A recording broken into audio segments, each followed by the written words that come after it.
Vă prezint un cuplu de colombodrom.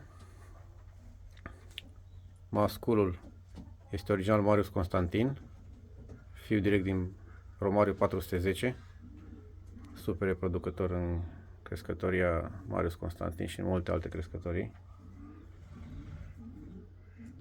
Este strănepot Romario, tatălui fiind nepot direct Romario, iar femela este originală Ior Halman,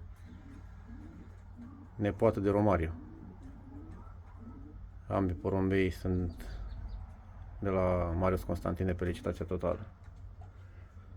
Ei împreună au reprodus locul 34 finală Balkanic Fair Play 2023,